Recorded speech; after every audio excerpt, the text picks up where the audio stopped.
எல்லோருக்கும் மனமார்ந்த நன்றி, பேரன்பு முதல்ல நான் சொல்லிக்கிறேன். இந்த ஒரு தருணத்துக்காக ரொம்ப ரொம்ப நிறைய போராட்டங்களை சந்திச்சுதான் இந்த இடத்துக்கு வந்திருக்கோம். இது எல்லாருக்கும் தெரியும். இன்னைக்கு இதெல்லாம் சேர்ந்து ஒரு உண்மையா சொல்லணும்னா யாரும் ஒரு ஒரு குடும்பம் சார்ந்து ஒரு நான் பயாலஜிக்கல் ஃபேமிலி எப்படி இயங்குமோ அப்படிதான் இது நிகழ்ந்திருக்கு.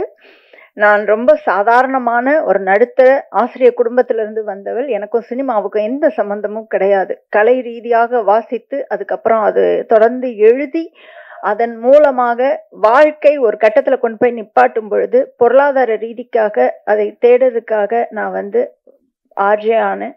10 வருட ஆர்ஜே வாழ்க்கை. அப்பதான் எனக்கு தெரிஞ்சது மனிதர்கள் அவ்வளவு முக்கியமானவர்கள் அப்படின்னு சொல்லிட்டு. எல்லார்கிட்டையும் கிரே ஷேட் இருக்கு, எல்லார்கிட்டையும் ஒயிட் ஷேட் இருக்கு. பட் பியூட்டிஃபுல் ஹியூமன் பீயிங்ஸ் நம்ம வாழ்க்கைக்கு ரொம்ப சொந்தம். நம்ம தனியா பிறந்து வளர்றதுக்காக எந்த சூழலுக்காகவும் நம்ம படைக்கப்படல அப்படின்னு சொல்லிட்டு ரொம்ப முக்கியமான விஷயம். நான் திருநெல்வேலியிலேருந்து வந்தவள். எங்க ஊர்ல நல்லா தெரியும் உங்களுக்கு. 2வது கேள்வி, உன் பேர் என்ன, நீ என்ன ஆளு அப்படின்னு கேட்பாங்க. இந்த சாதி நெருக்கடிகளுக்குள்ள நான் வளர்ந்துருக்கேன்.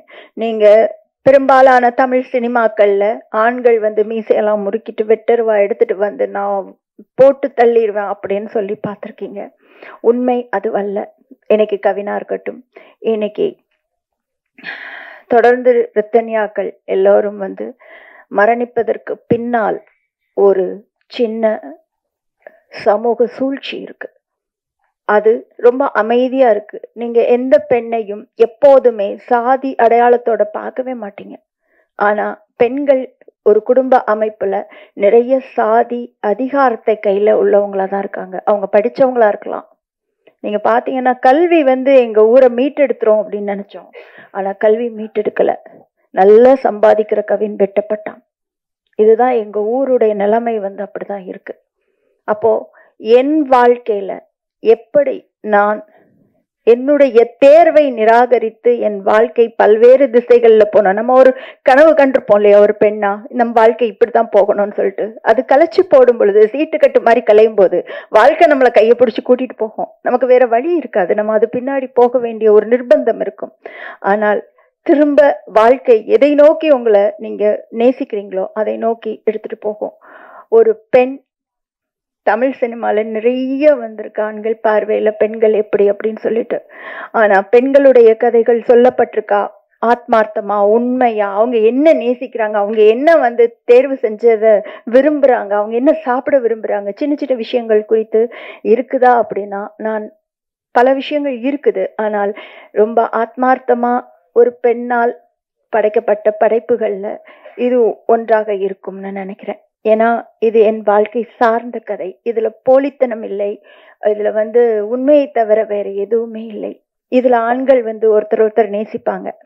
உண்மையை சொல்லணும்னா லிங்கேஷ்க்கும் ஐசக்குக்கும் நிறைய காதல் காட்சிகள் இருக்கு இதுல. அப்புறம் இந்த குரூ ஃபுல்லாவே நான் நன்றி சொல்லணும். மீரா எனக்கு முதல் பட வாய்ப்பு கொடுத்தவர். அது நான் எப்பவுமே என் மனசுல சுமந்துட்டு இருக்கேன். இந்த நிகழ்ச்சியில அவர் இருக்கணும் அப்படின்னு ஆசைப்பட்டேன். அவர் இருக்கிறாரு. மித்ரன் சார், அவர் ஒரு அற்புதமான மனிதர். அவர் அவருடைய கலைத்திறமையை நான் அப்படியே ஆன்னு பார்த்துருக்கேன். நிறைய கத்திருக்கேன் அவர்கிட்ட. அவர் என் கூடவே டிராவல் பண்ணாரு. மனிதர்கள் நம் கூட உடன் இருத்தல் தான் வாழ்க்கையினுடைய மிகப்பெரிய பலம். அதிஷா சொன்ன மாதிரி தம்பிகள் நிறைய உள்ள ஒரு வாழ்க்கை எனக்கு. அங்க ஆனந்த், பிரகதீஷ், சுத்தி சுத்தி சுத்தி தம்பி தான், லிங்கேஷ், எல்லாருமே என்னன்னா ஆண்பால் பெண்பால்னு விகடன்ல நான் எழுதியதை வாசித்து எனக்கு முதல் கால் அதிஷாட்டம் தான் வந்தது. அது அவன் மறந்துருக்கிறானா இல்லையான்னு தெரியல, எனக்கு ஞாபகம் இருக்கு. உங்கள் வாழ்க்கையை நீங்கள் உண்மையாக பகிரும் பொழுது அதுல உள்ள வலியும் வேதனையும் சார்ந்து அடுத்த ஒரு பெண்ணிற்கோ அடுத்த ஒரு ஆணிற்கோ, நான் ஜெண்டர் டிஃபரன்ஸ்ல கொண்டு வரல, யாருக்கும் இந்த வழியை நீங்கள் எப்போதும் கொடுக்காதீர்கள் அப்படிங்கிறது தான் ரொம்ப முக்கியமான விஷயம்.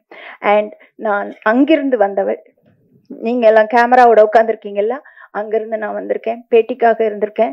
என் வாழ்க்கையின் எல்லா தேவைகளுக்காகவும் நான் இருந்திருக்கேன். என்னோட இது சின்ன படம் நான் சொல்ல மாட்டேன், சின்ன பட்ஜெட்ல எடுத்த படம். நீங்க இந்த ஃப்ரேம்ஸை பார்த்தீங்கன்னா தெரியும். எல்லாருடைய உழைப்பு, ஜஸ்டினோட உழைப்பு, பிரவீனோட உழைப்பு, ரமேஷ் வைத்தியா அவர் பாட்டு எழுதியிருக்காரு. நீங்க கேட்டீங்கன்னா அவர் எப்படி குத்தாட்டம் போடுவாரோ அதே மாதிரி இருக்கும் அந்த பாட்டுலாம். நிவாஸ் அப்படி ஆத்மார்த்தமா எழுதியிருக்கிறாரு. மருது சார், நான் 14 வயசுல முதல்ல விகடன்ல கதை எழுதினதுலேருந்து என்னோட ஒவ்வொரு அட்டைப்படமும் போன அட்டைப்படம் வரைக்கும் அவர் தான் போட்டிருக்காரு. அப்படி தொடர்ந்து பயணிக்கிற ஒரு மனிதர்கள் தான் எனக்கு பயங்கர பலம். நான் வந்து இழப்புகளை குறித்து எதுவுமே பேச விரும்பல.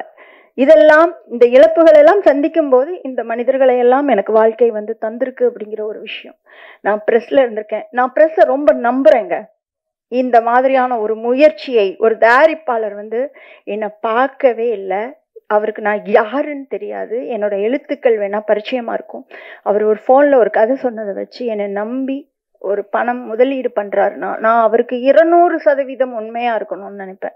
எனக்கு வேற எதுவுமே கண்ணில் படாது. படப்பிடிப்பு தளத்துல இந்த படத்தை முடிக்கணும், இந்த படத்தை முடிக்கணும், 28 நாள்ல முடிக்கணும், 26 நாள் நம்ம எல்லாரும் ஷூட்டு, 2 நாள் தனியா ஹெலிகேம் ஷூட்டு, நான் கார்த்திக் அப்புறம் மிஷ்கினோட ஆண்டனின்னு ஒரு ஹெலிகேம் அப்புறம் 3 பேரும் தனியா கேமரால போய் நாங்க எடுத்திருக்கோம். இது எல்லாமே தான் எனக்கு மனசுல இருந்தது தவிர வேற எதுவுமே அந்த 28 நாள் 30 நாள் எனக்கு கண்ணிலேயே தெரியல. ஆனா இந்த படத்தை இப்ப நாங்க உங்க கையில கொடுக்குறோம். நீங்க என்ன உங்கள ஒருத்தியா நினைச்சு இந்த படத்தை எடுத்துட்டு பலமா போகக்கூடிய சக்தி உங்களுக்கு இருக்கு. நான் நம்புறேன். நீங்க தான் இது கூட துணை நிக்கணும். நான் ஏற்கனவே சொன்ன மாதிரி உடனிருத்தல் தான் மிகப்பெரிய பலம். இந்த மாதிரியான படைப்புகள்ல கலை ரீதியாக நம்மளுடைய பெண்கள் வாழ்க்கையில அரசியலை நாம பேசினாதான் சமூகத்துல அது பிரதிபலிக்கும்னு நான் ரொம்ப இன்னைக்கு பிரதிபலிக்குமா நாளைக்கு பிரதிபலிக்குமான்லாம் தெரியாது. ஆனா பிரதிபலிக்கும்.